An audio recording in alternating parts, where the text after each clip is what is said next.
Kolkata Paris महिला समिति से अनुरोध है कि उनका स्वागत करें। कोलकाता पेरिस महिला समिति। साथ में हम अपने चेयरमैन रेवरेंड नरेंद्र गगराई से भी अनुरोध करते हैं कि मंच पे आए। हमारे पादरी सिविलियन गुड़िया से भी अनुरोध है कि मंच में आए। सीएम सिंह पादरी से भी अनुरोध है कि मंच में आए। धन्यवाद। स्वागत हमरे करती समय में और मान के, स्वागत हमरे करती सुंदर समय में और मान के। आए रे समय सोना समय समय, आए रे समय सुंदर समय, आए रे समय सोना समय समय, आए रे समय सुंदर समय। हमरे देवती सुंदर समय में और मान के, माला हमरे देवती सुंदर समय में और मान के। आए रे समय सोना समय समय, आए रे समय सुंदर समय, आए रे समय सोना समय समय, आए रे समय सुंदर समय। हमरे करती सुंदर समय में और मान के, हमरे करती सुंदर समय में और मान के। आए रे समय सोना समय समय, आए रे समय सुंदर समय, आए रे समय सोना समय समय, आए रे समय सुंदर समय।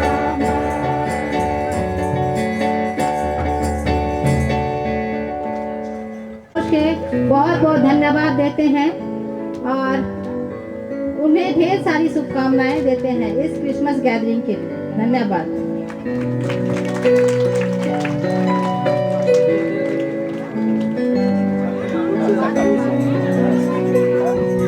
अभी हम अपने आदिवासी क्लब के प्रेसिडेंट हैं, उससे अनुरोध करते हैं कि अपने बारे में थोड़े से शब्दों में हमें बतलाएं। धन्यवाद।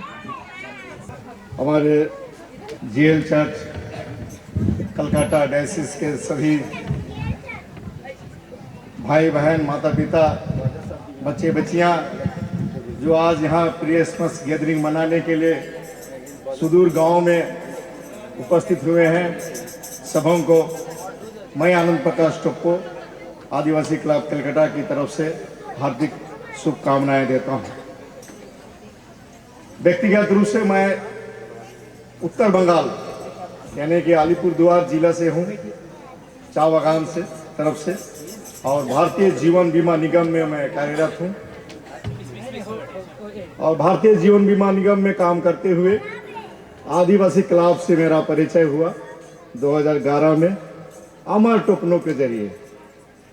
अब मुझे लगा कि इस क्लब को आगे बढ़ाना चाहिए और अमर टोकनों के साथ मैं अपने ऑफिस में परिचय के साथ बात करते हुए पता चला मुझे कि आदिवासी क्लब बंद हो चुका है। तो मैंने कहा कि आदिवासियों का एक ही तो क्लब है, कलकत्ता में बसे हुए समस्त आदिवासियों का प्रतिनिधित्व कर सकता है, इसे क्यों ना पुनर्जीवित किया जाए। वैसे तो मैं कहानियों में सुना हूँ कि हमारे जो भी साथी हैं जो इस क्लब को चलाते आए थे, 1950 से इस क्लब चल रही थी, जिसमें जयपाल सिंह मुंडा स्वयं जुड़े हुए थे। उतनी बड़ी शख्सियत जिस क्लब से जुड़ा हो, उस क्लब का मैंने मर मिट जाना किसी भी हालत में सही नहीं। इसलिए पुनः 2011 से मैंने जुड़ा और आज आदिवासी क्लब अपना जो गौरव था उस गौरव में ही उपस्थित हुआ है। यानी कि हॉकी जो हम लोग क्लब के माध्यम से हमारे पूर्वजों ने भवानीपुर के रेस कोर्स मैदान में कार्यरत लोगों द्वारा जो चालू की गई थी, वो आज पुनर्जीवित के रूप में उसी मतलब पोजीशन में है जिसको हम लोग खेल के जगत वाले जानते हैं सुपर डिवीज़न। यानी कि सुपर डिवीज़न में वही क्लब खेलती है जिसका अपना हो कुछ। तो हमारा आदिवासी क्लब हम सबको लिए गौरवान्वित करता है कि आदिवासियों का प्रतिनिधित्व करते हुए खेल जगत में, विशेषकर बंगाल के खेल जगत में, हॉकी के जगत में एक नाम है, और उसी क्लब का मैं प्रतिनिधित्व कर रहा हूँ। इससे पहले हमारे मिका टोकनो जी इस क्लब के सभापति थे, उससे पहले और लोग भी थे। आज मैं यहाँ उपस्थित हूँ भी तो मिका टोकनो के द्वारा ही उन्होंने मुझे निमंत्रण भेजा कि हमारा वहाँ एक प्रोग्राम है, आपको हम आमंत्रित करते हैं, आप वहाँ आइए। तो मैं मुझे उनसे भी रिक्वेस्ट किया था कि आप भी रांची से आइए तो अच्छा लगेगा मुझे भी। हो सकता है बहुतों को मैं नहीं पहचान पाऊँगा, आपको तो पहचानूंगा, आप तो मेरा क्लब के हैं। तो जो भी हो, तो उनके न्योता को स्वीकार करते हुए ही मैं आज यहाँ आप सबों के बीच उपस्थित हूँ। और वैसे तो मेरे बहुत सारे जान पहचान हैं जिनको मैं जानता हूँ, तो साथ में अभी और नए नए लोगों से भी मेरा परिचय हो पा रहा है, यही मेरे बहुत सौभाग्य की बात है।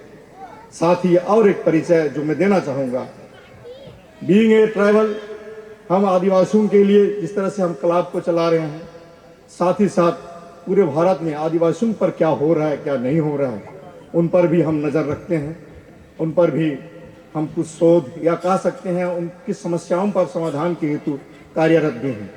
मैं आदिवासी महासभा से भी जुड़ा हुआ हूँ। तो आप सबको जानते हैं पत्थल गाड़ी चल रहा था एक समय में 2017-18 में, आप सबको पता है कि पत्थल गाड़ी का आंदोलन खूंटी में, मैंने पूरा देश के लिए खूंटी ही एक मतलब ज्वालामुखी की तरफ फट चुका था, उसकी अगुवाई हम लोग ही कर रहे थे। हमारे साथी कुछ जेल में भी थे, करीब करीब 10,000 लोगों के ऊपर, खूंटी के क्षेत्रों के लोगों के ऊपर देशद्रोह का केस भी लगा। लेकिन आंदोलन एक चिंगारी जो इतना बड़ा बना, जो पूरे भारत के आदिवासियों को जगा दिया। आज हर एक भारत के नागरिक जानना चाहता है कि आदिवासियों का कौन कौन से अधिकार संविधान में निहित हैं। हम सब 75वीं वर्ष गांठ मना रहे हैं स्वतंत्रता की, लेकिन कभी हमने ये नहीं सोचा कि हम आदिवासी जो स्वतंत्रता वर्षगांठ मना रहे हैं, हमारे पूर्वजों द्वारा लड़े हुए उनके आंदोलन फलस्वरूप जो भी अधिकार संविधान में निहित हैं, उसे किसी ने बताया तक नहीं। और जिन लोगों ने बताने की कोशिश की, वही खूंटी क्षेत्र, जिन्होंने अपने घर के आंगन में पत्थरों में लिखने लगे, तो उन्हीं के ऊपर देशद्रोह का केस लगा। तो उसी से अंदाज लगा सकते हैं कि हम भारत देश में 75वीं गोल्डन जुबली मना रहे हैं, तो हम कितने आज़ाद हैं। तो इस तरह से हमारी सोच लोगों को जितनी जानकारी हमें मिल रही है, उसके अनुसार हम लोगों को बांटते फिर रहे हैं कि ये आपका अधिकार है, वो लागू है तभी आप आज़ाद हैं, अन्यथा आप गुलाम हो चुके हैं। पिछले कई दिनों से हम लोग, क्योंकि हमारे इस आंदोलन के बाद जो सिचुएशन हमें दिखाई दिया है, हमारे जितने क्रांतिकारी लोग जिनको जेल में डाले गए थे, वो अभी बेल के रूप में, या तो हेमंत सोरेन सरकार जेएमएम की सरकार बनी तो पहला कैबिनेट डिसीजन ही हुआ शपथ लेने के 1 घंटा बाद ही कि जितने भी केस लगे हुए हैं हमारे आदिवासियों के ऊपर पत्थलगड़ी आंदोलन से रिलेटेड, सारे विड्रॉ किए गए। उसके बाद हम लोगों ने अनुभव किया कि हमारी कमजोरी कहाँ है, हम अपने हक अधिकार क्यों नहीं ले पा रहे हैं। उसमें स्पष्ट दिखाई दिया कि हम आर्थिक रूप से बेहद कमजोर इंसान हैं, मतलब पूरा समाज आर्थिक रूप से कमजोर है। उसके पीछे के कारणों को ढूंढते हुए आज हम लोग फिर एक क्रांतिकारी को उलगुलान शुरू कर दिया है, जिसका नाम है आर्थिक क्रांतिकारी, आर्थिक आंदोलन। हम अपनी जमीन में, जो जमीन मेरे पुरखों के द्वारा दिया हुआ है, उसी में ही हम नया सिरे से, नए तरीके से एक नया अध्याय जोड़ने जा रहे हैं। जब तक हम आर्थिक रूप से सशक्त नहीं होते हैं, तब तक जितने भी अधिकार हमारे किताबों में लिखे गए हैं, वो किताबों ही तक सीमित हो जाएंगे। और उन अधिकारों को हमें पाना है तो हम आर्थिक रूप से सशक्त होना है। तो हम लोग यहाँ बहुत लोग नौकरी पेशे वाले हैं, हमें रिजर्वेशन के तहत ही नौकरी मिली है, और वो रिजर्वेशन आने वाले दिनों में खत्म होने के कगार पर आ चुका है। तो हमारे बाल बच्चे कहाँ जाएंगे, इस पर भी मंथन चिंतन किसको करना है। सरकार के भरोसे अगर आप हम रहेंगे तो हम खत्म हैं। आज तो नए नए नियम रोज बन रहे हैं। हमारे नियम रहते हुए भी हमें अलग अलग धाराओं में केस डालकर हमारे लोगों को जेल में डाल रहे हैं। उसको बेल होने के लिए भी अपनी जमीन जगह तक की गिरवी रखनी पड़ रही है। तो ऐसी स्थिति को हम लोग देखते हुए पुनः हम लोग ने अपना आंदोलन शुरू किया है, जिसको हम लोग आर्थिक आंदोलन कह रहे हैं। इसके तहत हम लोगों ने 3 कंपनियों का निर्माण किया गया है, जो कंपनियां सिर्फ आदिवासियों के लिए होगा, आदिवासियों के द्वारा चलाया जाएगा और आदिवासी ही उसे आगे बढ़ाएंगे। ये 3 कंपनियों का नाम भी मैं आप लोगों को बताना चाहूंगा। यूनाइटेड ट्राइब गंडवाना एसोसिएशन, जो एक चैरिटेबल कंपनी है, कंपनी एक्ट 2013 के तहत सेक्शन 8 के तहत इसको रजिस्टर किया गया है। इसका शेयर धारक सिर्फ आदिवासी होंगे। इसमें जितने भी जॉब क्रिएट होंगे सिर्फ आदिवासी के होंगे। इसके अलावा 2 और कंपनियां हैं, जिसे हम कोयतुर वेल्थ रिटेल लिमिटेड कहते हैं और कोयतुर वेल्थ ट्रेडिंग लिमिटेड। ये तीनों कंपनियां पब्लिक लिमिटेड है, नॉट प्राइवेट लिमिटेड। ये पूरी तरह से आदिवासियों के लिए खड़ा किया गया है। इसकी शुरुआत सूरजपुर जिला छत्तीसगढ़ के एक छोटे से कस्बे से शुरू हुआ है, प्रतापपुर, जहां हमारा हम कह सकते हैं हेडक्वार्टर है। इस तीनों कंपनियों के बैंक अकाउंट खोलने में स्टेट बैंक को 4 महीने लगे हैं। HDFC बैंक सरेंडर कर चुका है, क्योंकि ये पब्लिक लिमिटेड कंपनी है। और पहली बार आदिवासियों ने सोचा कि हमारे समाज को अगर हमको आगे ले जाना है तो आर्थिक रूप से उसे मजबूत करना होगा। उनके जितने भी संसाधन हैं, चाहे वो कृषि संसाधन हो, चाहे वो वनोपज हो, उन सारे चीजों का मार्केटिंग ये आदिवासी स्वयं करेंगे और ये तीनों कंपनियों के माध्यम से पूरा वर्ल्ड में उसका बिजनेस चलेगा। इस कॉन्सेप्ट के साथ ये आर्थिक सशक्तिकरण, आर्थिक आंदोलन को हम लोगों ने शुरू किया है, जिसमें मैं बंगाल के रूप में, बंगाल स्टेट के प्रतिनिधि के रूप में मैं एक व्यक्ति हूँ, मैं प्रतिनिधित्व कर रहा हूँ। आप सबका हम लोग चाहते हैं कि आप सब इसमें जुड़े। इसका सिंपल सा थ्योरी है, 500 रुपीज करके शेयर धारक बनना है आपको। इस शेयर धारक मतलब भी होता है उस कंपनी का मालिक। और इसकी खास बात यही है कि ये स्टॉक एक्सचेंज NSE में इनलिस्टेड नहीं होंगे, लेकिन NSDL द्वारा ही इसमें सर्टिफिकेट इशू किए जा रहे हैं, शेयर सर्टिफिकेट इशू किए जा रहे हैं। और इसको सामाजिक स्तर पर समाज के लोगों द्वारा समाज के लिए शेयर दिए जाएंगे और उनके जितने भी प्रोडक्ट हैं गांव में, उनको सही दाम में ट्रेडिंग के माध्यम से खरीदना है, प्रोसेसिंग अपने लोगों के द्वारा कराना है और उसको रिटेल के माध्यम से पूरा देश में हमको फैलाना है। ट्राइबल रिसोर्स सेंटर खड़ा करने की, जहां हमारे जितने भी प्रोडक्ट हैं, क्योंकि हमारे प्रोडक्ट पूरा वर्ल्ड जानती है। इस कोरोना काल में और भी स्पष्ट कर दिया कि आदिवासी समुदायों का खान पान ही, चाहे कोई भी रोग क्यों ना फैले, लेकिन आदिवासियों के खान पान से लोग सुरक्षित हो सकते हैं, इस कोरोना काल ने बता भी दिया। इसलिए आदिवासियों का छोटे छोटे चीजों का कीमत अंदाज नहीं लगा सकते कितने हैं, लेकिन हमारे लोग औने पौने दान उनसे लूट के लोग ले जाते हैं और करोड़ों में उसका बिजनेस करते हैं। उन क्षेत्रों को हम चिन्हित कर रहे हैं। इस तरह से हम एक सामूहिक रूप से पूरे आदिवासी समाज को एक इस कंपनी के माध्यम से हम उसको एक आर्थिक रूप से मजबूत करने का एक मुहिम छेड़े हुए हैं। अभी तो मैंने सिर्फ 3 कंपनियों का कॉल नाम लिया। जैसे जैसे ये ग्रो करेगा अन्य कंपनियों में भी हम लोग जाने वाले हैं। जैसे कि बैंकिंग सेक्टर में हम लोग उतरने वाले हैं, वैसे ही इंश्योरेंस सेक्टर में उतरने वाले हैं, वैसे ही टूरिज्म सेक्टर में भी हम लोग उतरने वाले हैं। ना जाने कितने सारे एरिया हैं जिसको हम जानते ही नहीं, आदिवासी कोई जानता ही नहीं है, उन क्षेत्रों में हम कदम रखने वाले हैं। ये तभी संभव होगा जब हम सामूहिक रूप से एक दूसरे का हाथ पकड़कर एक दूसरे का आर्थिक रूप से मदद करते हुए आगे बढ़ेंगे। इसका शेयर धारक आप सबको बनना है। साथ ही UTJ जो कंपनी है, यूनाइटेड ट्राइब गंडवाना एसोसिएशन, एक चैरिटेबल कंपनी है, जिसके माध्यम से हॉस्पिटल तक खोलने का, स्कूल कॉलेज रिसर्च सेंटर खोलने का भी इसमें प्रावधान रखा गया है। तो इस तरह से पूरा एक सिस्टम को डेवलप किया जा रहा है कि आदिवासी इस देश का जब मालिक है तो मालिक की तरह वो रहेगा। तो कैसे रहेगा? जब तक वो आर्थिक रूप से मजबूत नहीं होता है तब तक वो मालिक नहीं कहला सकता है। वो आज गुलाम के रूप में उसको दिखाई दे रहा है, क्योंकि हमारे पूर्वज उस समय की व्यवस्था के अनुसार अपने जमीन और जंगल को बचाने के लिए शहादत दिए हैं। तो आज की पीढ़ी को हमें जरूरी है कि आने वाले दिनों में अपने पूर्वजों के धरोहर को बचाते हुए आर्थिक रूप से उसको मजबूत करना है, जिससे कि वो इस धरती का, इस भूखंड का मालिक है तो मालिक की तरह ही उसको रहना होगा। और ये तभी संभव है जब हम आर्थिक रूप से सशक्त होंगे। और इन्हीं कानून को देखते हुए तीनों कंपनियों का निर्माण किया है। हमें बहुत उम्मीद है क्योंकि जो लोग इस पर जानकारी ले रहे हैं, जुटा पा रहे हैं, देख रहे हैं, वो स्पष्ट कह रहे हैं कि एक बहुत बड़ा सुनहरा मतलब बहुत बड़ा प्लान है, जो प्लान कभी भी 75 सालों में किसी ने भी नहीं सोचा, कोई सरकार ने भी नहीं, ना ही जितने सारे आदिवासियों के नाम से संगठन है उन्होंने भी नहीं सोचा, जिसको हम लोग कुछ लोगों ने मिलकर सोचा है। और इसकी उपज हम लोग कह सकते हैं 15 सालों की मेहनत, जो आदिवासी समाज को आगे ले जाने के लिए आर्थिक उसके संवैधानिक अधिकारों की जागरूकता फैलाते हुए जो चीजें हमें समझ में आई, उसके तहत ही छान करने के लिए निकला है कि हमें अगर अपने अधिकार चाहिए तो हमको सारे चीजें चाहिए। आर्थिक रूप से मजबूत होना होगा,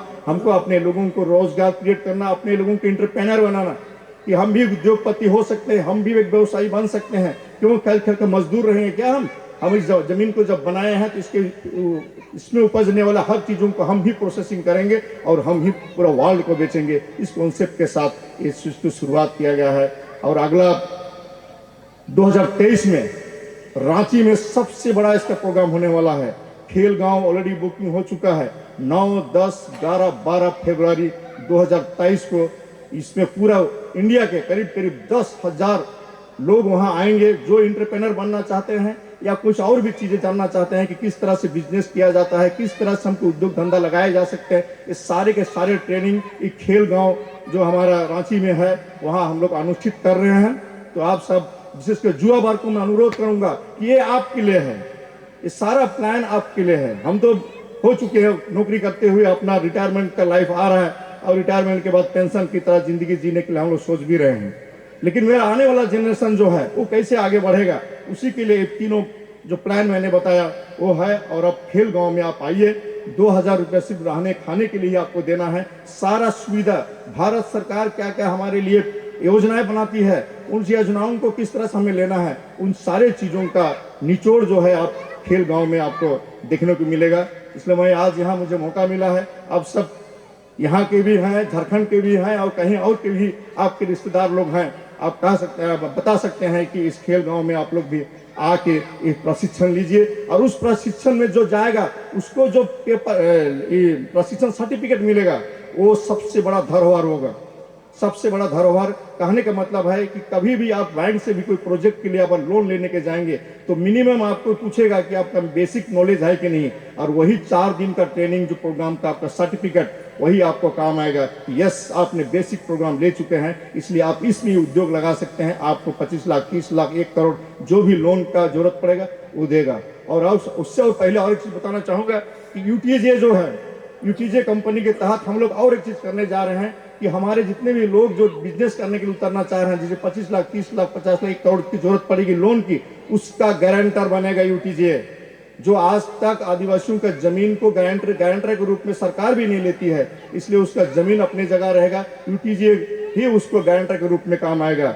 सब्जेक्ट टू इसमें आपको शेयर धारक बनना है और जितने भी नौकरी वाले हैं उनको 1% समाज के लिए इस यूटीजे कंपनी में कंट्रीब्यूट करना है। और जितने भी युवा 18 साल से या 65 साल की उम्र तक जो कि रेगुलर इनकम नहीं है, उनको डेली 1 रुपया इसमें देना है। ये 1 रुपया की आंदोलन है और हम पूरे भारत के 12 करोड़ आदिवासियों को इसमें जोड़ने का प्लान करके हम लोग चल रहे हैं, जिनको भारत सरकार कहता है कि शेड्यूल ट्राइब है। हम आसाम को भी जोड़ने की बात कर रहे हैं, जहां हम भारत सरकार में शेड्यूल ट्राइब नहीं कहता है, क्योंकि हमारे उरा मुंडा खड़िया वहां भी हैं। उसी तरह से अंडमान में जो लोग हैं, जूरा मुंडा खड़िया, जिसे भारत सरकार उसको शेड्यूल ट्राइब नहीं कहती है, वैसे लगा के लोगों को भी हम लोग जोड़ते हुए चल रहे हैं। उसमें करीब 15-20 करोड़ आदिवासी समुदाय दिखाई दे रहे हैं। ये हमारा मार्केट है। इस तरह से हमारा आर्थिक प्रोग्राम चल रहा है। आप लोग इसमें जुड़िए, जानने की कोशिश कीजिए। हम लोग पिछले 2.5 साल से डेली ऑनलाइन मीटिंग 8 बजे से हम लोग करते हैं और पूरे भारत के जितने भी लोग हैं हम ऑनलाइन मीटिंग में हमसे जुड़ते हैं और अपने अपने अनुभव बताते हैं और हम लोग इस तरह को आगे बढ़ाते चल रहे हैं। तो आज मुझे ये मौका मिला, मैं मीका टोपनो को विशेष रूप से धन्यवाद देना चाहूँगा कि उन्होंने मुझे न्योता दिया कि आप यहाँ पधारें, और उसी के न्योता को स्वीकार करते हुए मैं यहाँ पर उपस्थित हो पाया। और मुझे इच्छा भी थी कि आदिवासी क्लब तो हम प्रेसिडेंट हैं ही, लेकिन इसके साथ साथ पूरे भारत में जो चीज़ चल रहा है उनको भी आप सबों के सामने अनुभव को शेयर करने या जानकारी देने का एक मौका भी मुझे मिल रहा है। मैं इस मौका को मैंने अपने स्तर से फ़ायदा उठाने की कोशिश भी किया। और क्योंकि ये आदिवासी समुदाय के लिए है और हम लोग यहाँ जितने भी हैं प्राय सभी आदिवासी समुदाय से ही बिलोंग करते हैं, इसलिए आदिवासी समुदाय के ऊपर जो आने वाले दिनों में आर्थिक संकट आने वाला है और भयंकर आर्थिक संकट होने वाला है, तो उस संकट को देखते हुए हम अपने समाज को बचाने का एक बेड़ा जो हम लोग उठाए हैं, और ये बेड़ा जो इसमें हम लोग पूरे भारत के आदिवासी को, नॉट ओनली झारखंड या बंगाल की बात नहीं है, जो हम उरांव हैं, मुंडा हैं, खड़िया हैं, भील हैं, गोंड हैं और भी मीना लोग हैं, इस तरह से पूरे भारत के आदिवासी जितने लोग हैं सबको लेके ही हम लोग इसमें काम कर रहे हैं। हमें उम्मीद है कि हम जो काम को हाथ लिए हैं, आर्थिक आज़ादी के लिए जो लड़ाई हम लोग लड़ रहे हैं, इसमें किसी को खून खराबा भी नहीं करना है, कहीं रोड जाम भी नहीं करना है, कुछ भी नहीं करना है, लेकिन काम अपने आप होते जाएगा। जो 5वें अनुसूचित क्षेत्र में कहा जाता है कि आदिवासी का जगह है, आदिवासी शासक है, आदिवासी प्रशासन नियंत्रण है, जिस दिन आप आर्थिक रूप से मजबूत हो जाएंगे ऑटोमेटिक आपका शासन प्रशासन और नियंत्रण ऑटोमेटिक आ जाएगा। इसी उम्मीद के साथ हम लोग इसको आगे बढ़ा रहे हैं और आप लोग मेरे बातों को अभी तक ध्यान से सुने हैं, इसलिए मैं पुनः आप सबों को धन्यवाद देते हुए पुनः हैप्पी क्रिसमस कहते हुए अपनी बातों को यहीं विराम करता हूँ। सबों को धन्यवाद। आनंद जी को बहुत बहुत धन्यवाद। आप लोग सब सुने कि आदिवासी क्लब किस तरह से काम कर रहा है, तो हम लोग भी सब हम आदिवासी समुदाय से है, तो हम लोग भी जहाँ तक कोशिश करें इस क्लब में अपना योगदान दें ताकि हमारा समुदाय और भी स्ट्रांग हो जाए। धन्यवाद फिर से एक बार। तो अभी हम मैडम को भी अनुरोध करते हैं कि अपना परिचय दे दें। मैं जीएल चर्च के को बहुत बहुत धन्यवाद देती हूँ कि आप लोग ने हम लोगों को निमंत्रण किया और आज का ये प्रोग्राम अच्छा से हो, यही शुभकामनाएं सबों को देती हूँ। बस मैडम को भी बहुत बहुत धन्यवाद। तो अब हम लोग अगला कार्यक्रम में जाएंगे और सभी अतिथियों से अनुरोध करते हैं कि हम लोग नीचे जाके प्रोग्राम एंजॉय करें।